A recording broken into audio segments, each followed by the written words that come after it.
Suntan,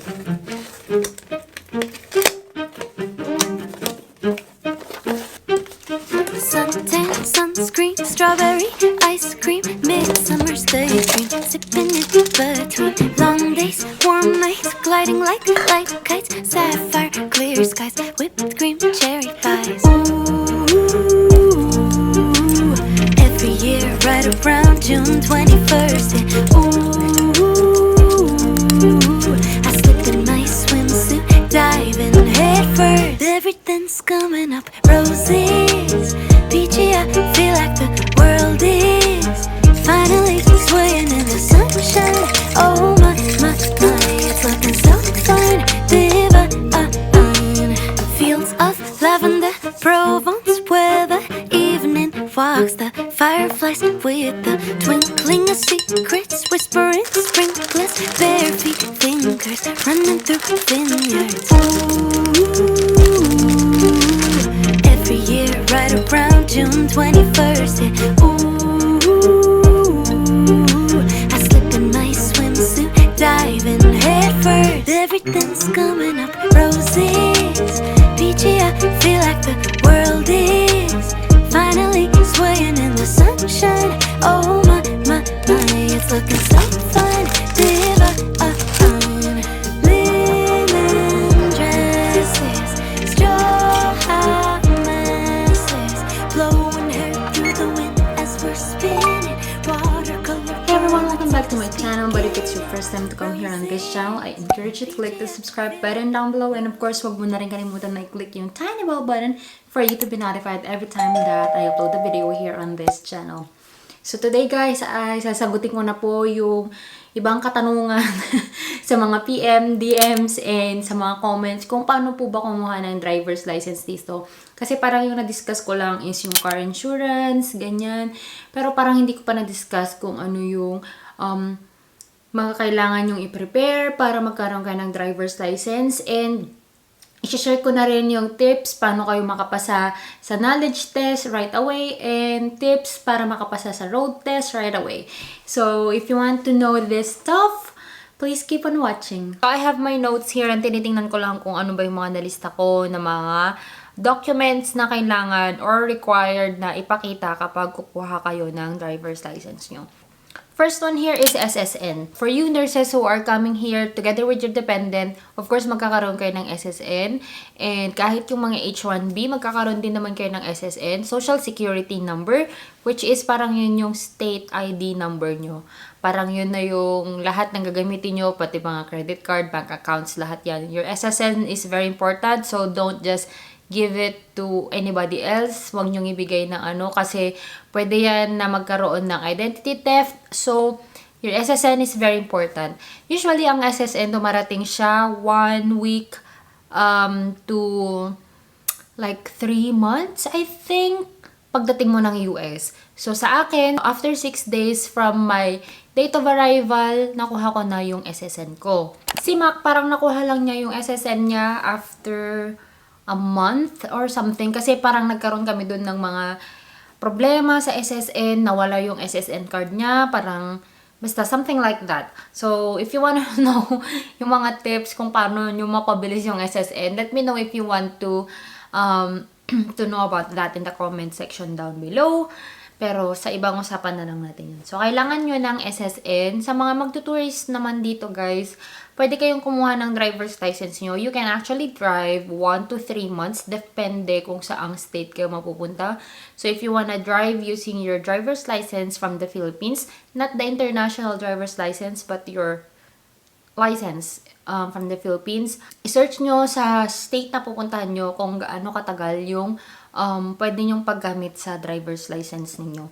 But here in Iowa, I think up to 3 months, if I'm not mistaken. So, pero kung to be sure, 1 month lang na pwede nyong gamitin. Most of the states, they will only allow you 1 month. And yung sa SSN pala guys, kailangan talaga nila yung card, not just the number.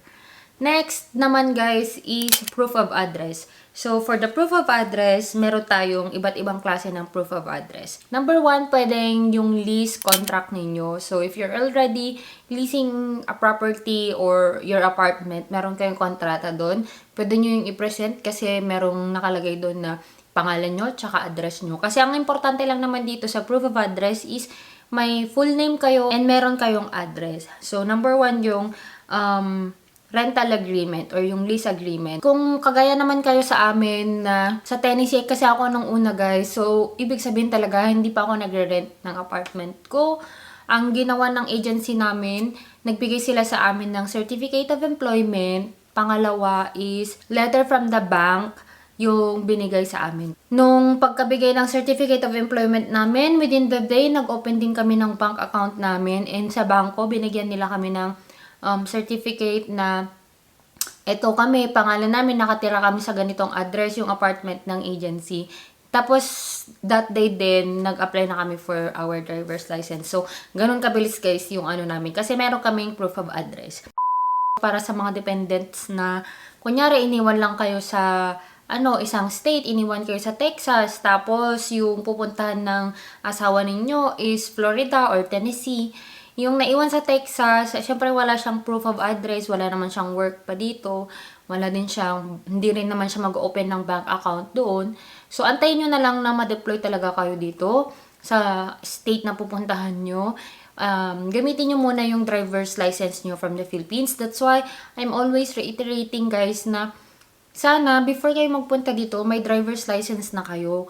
Para kahit pag nag-a-apply kayo ng trabaho, especially dependents, para kahit nag-apply pa lang kayo ng trabaho dito, wala pa kayong mga ibang proof ninyo, nakakapag-drive na kayo using your Philippine driver's license. Next guys, na pwede ding proof of address is yung bills ninyo. Like for example, pag-a-applyan nyo ng water and sewer, o kaya yung sa cellphone ninyo, yung plan ninyo, electric and gas. Basta yung mga bills ninyo kasi may mga address kayo doon.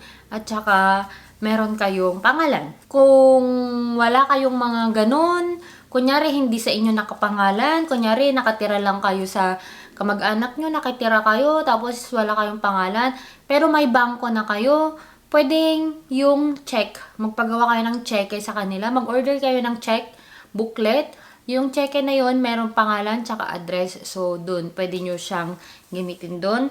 Next naman guys are letters. So itong mga letters na to, these are the official letters. For example, letters ng agency ninyo, letter ng ano pa ba, kung mga bank letter, mga in-applyan ninyo. Kunyari nag-letter sa inyo ang immigration, ganyan na sinend dito sa address ninyo mismo, tapos may pangalan kayo, yun, pwede ninyo yun na pakita as a proof of address. Next naman guys is your passport with visa or green card. Very important to guys. Kasi yung pricing, I'm not really sure about it pero yun yung sinabi sa amin sa agency Yung price kasi ng pagkuha ng driver's license if you are not a green card holder or kung hindi ka H1B. Basta yung parang tourist ka lang. Mas mahal siya compared sa may green card or sa mga work permit talaga. So, maganda na dala nyo. Kailangan dala nyo, hindi maganda. Kailangan dala nyo yung passport nyo with your visa. Or kung meron na kayong green card, pwede nyo yun na dalhin. So, yun yung mga requirements, guys, na kailangan nyong dalhin. And, ano ba yung mga kailangan nyong ipasa? Kailangan makapasa kayo ng knowledge test or yung exam. Yan, hindi na po ito parang Pilipinas na bayaran mo na lang, picture na lang.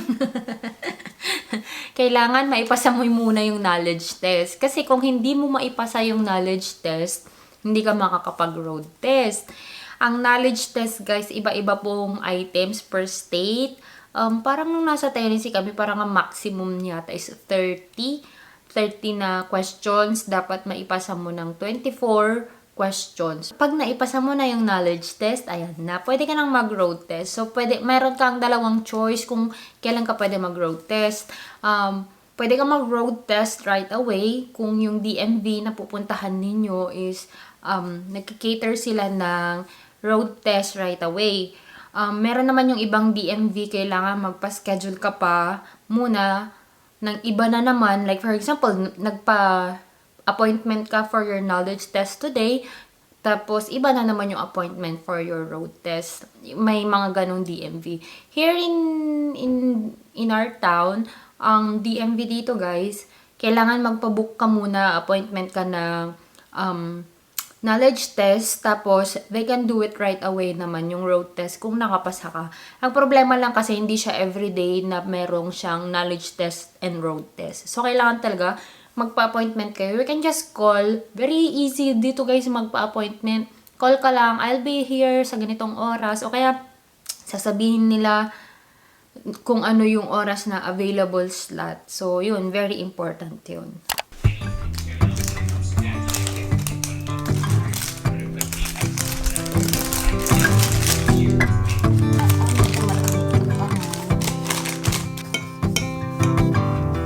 You were the laughter early in the morning, down in the kitchen watching. Tikman muna natin to guys.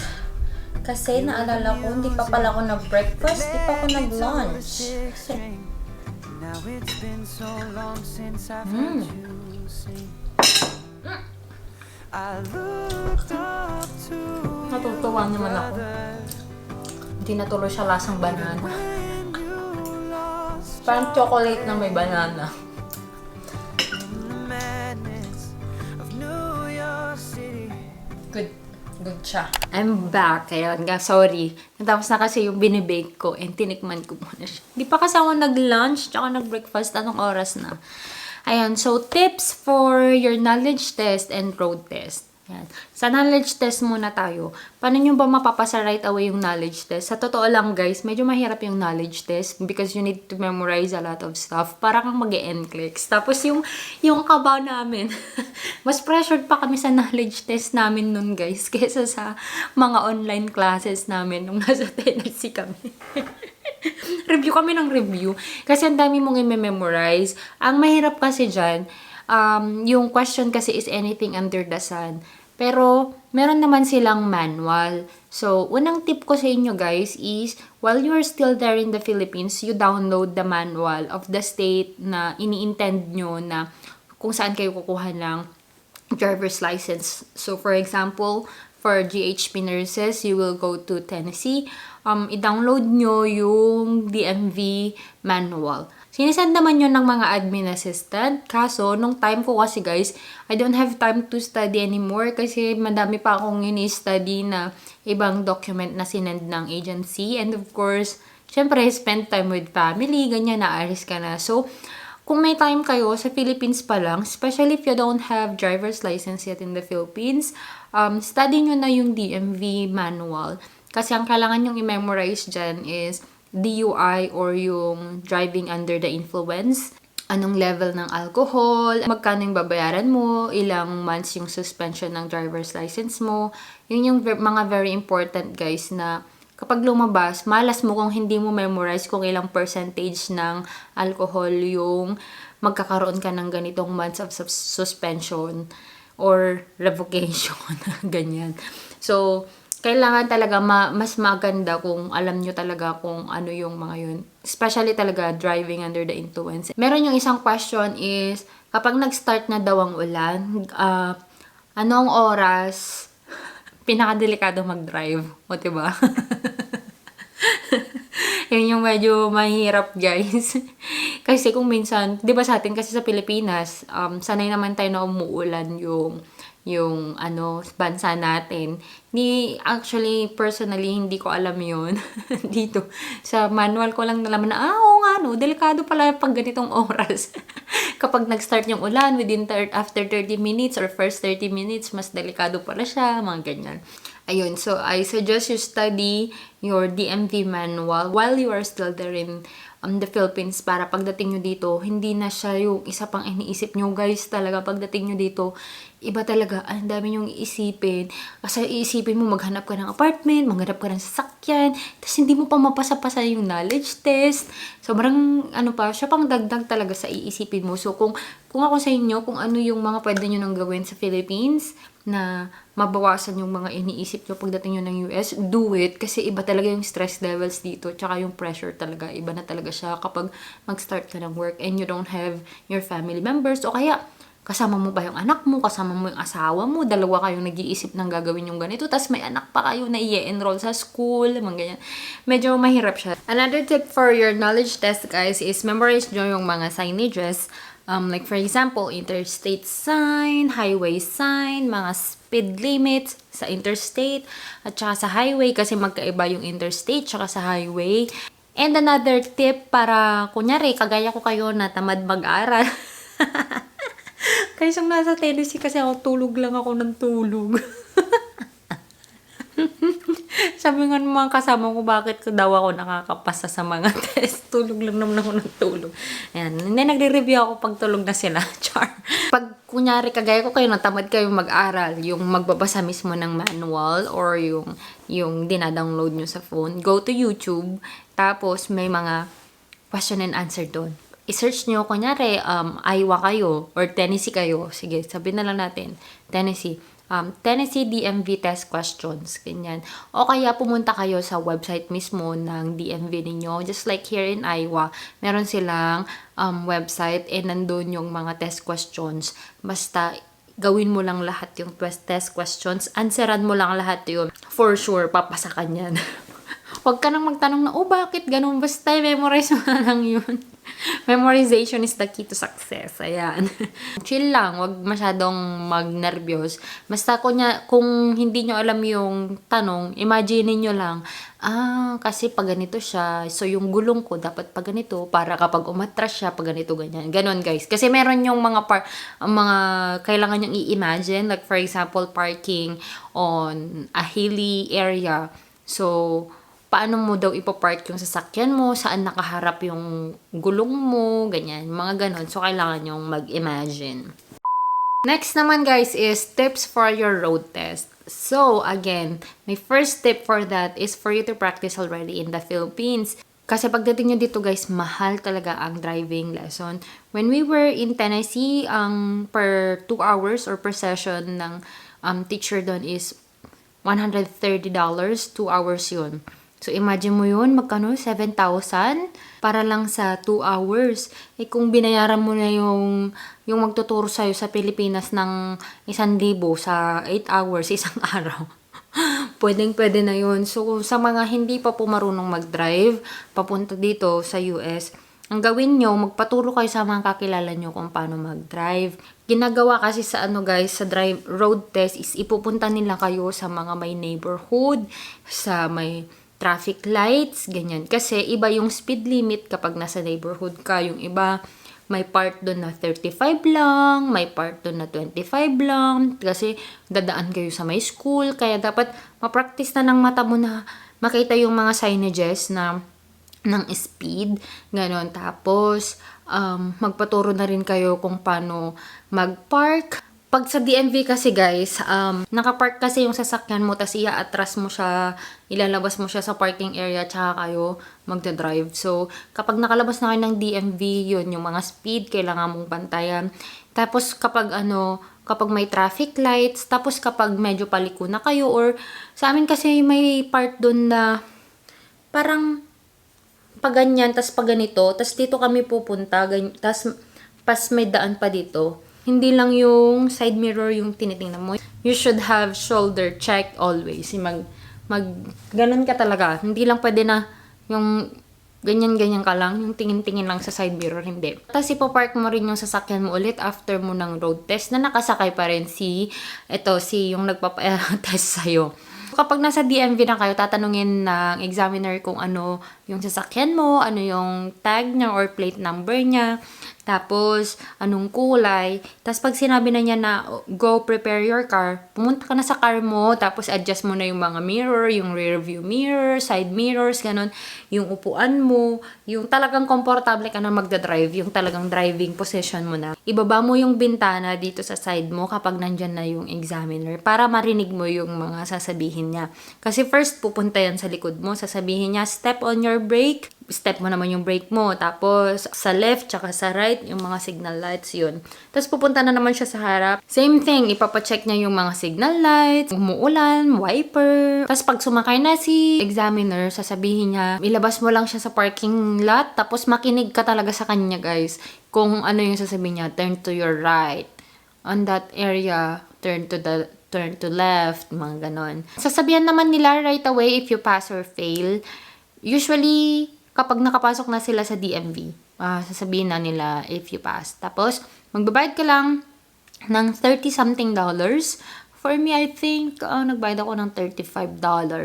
So, basta walang $40 na babayaran kapag nag-road test na kayo at makuha nyo na yung driver's license nyo. Tapos, yung lang muna ang maiuwi ninyo, usually, yung papel lang muna siya na para siyang may card mo. Tapos, marireceive mo sa mail yung driver's license mo, yung ID talaga. I-check nyo talaga ng i-check, guys, yung address, tsaka yung birthday ninyo, pangalan ninyo, ganyan. Kasi parang yung sa akin noon, mali yung birthday ko, bumalik na naman ako, and during that time, ang layo ng DMV, parang 30 minutes away from us kasi sarado pa yung dito sa town noon. So, sobrang hassle. So, para hindi kayo ma-hassle, ayan, check nyo ng maigi yung mga details nyo. So, yun lang naman guys, yung pagkuha ng driver's license. I hope makatulong siya sa inyo. Lalo na yung mga parating pa lang dito para medyo maibsan yung ibang iniisip. Siya pa kasing iniisip yung driver's license. Sa totoo lang, a lot of places here in the United States, they don't have public transportation. Sa mga nagtatanong po na, kailangan ba talagang bumili ng sasakyan? Yes, kailangan talaga. Kasi first, kunyari, you are outside the city, yung mga big cities, wala yung public transportation. And kahit nasa city ka, hindi naman yan pupunta sa mga bahay-bahay yung mga bus. Hindi naman yan pupunta, may mga stop area lang. Paano kung may winter dun sa lugar nyo, sobrang balot na balot ka na, pag-aantay ka pa lang ng bus. Kaya, medyo mahirap guys kapag wala kang sasakyan. And of course, hindi ka rin makakagala, hindi ka makakalayo. Pero syempre, kung nagtitipid kayo, ganun talaga, ayaw yung bumili ng sasakyan, kayo, pag may winter, magbalot talaga kayo. Pero guys, para sa akin kasi, pumunta ako dito sa US to have a comfortable life. And of course, to help our loved ones sa Philippines. Pero, yung sobra namang nagtitipid ka sa sarili mo na kapalit naman nun, pwede ka nang magkasakit dahil sa lamig o kaya sa init, I'd rather invest into something na magbibigay sa akin ng comfort, which is the car, rather than magkasakit ako and mapupunta lang sa hospital bills yung pera ko. So yun, I hope makatulong siya, and thank you so much everyone for watching this video. And if you have more questions regarding driver's license, car purchase, or anything about sa pag-move nyo dito sa US, just comment down below. And I'll try to make a video sa mga request po ninyo. Basta antay lang, kapit lang sis. And proceed na po tayo sa ating shoutout for this video.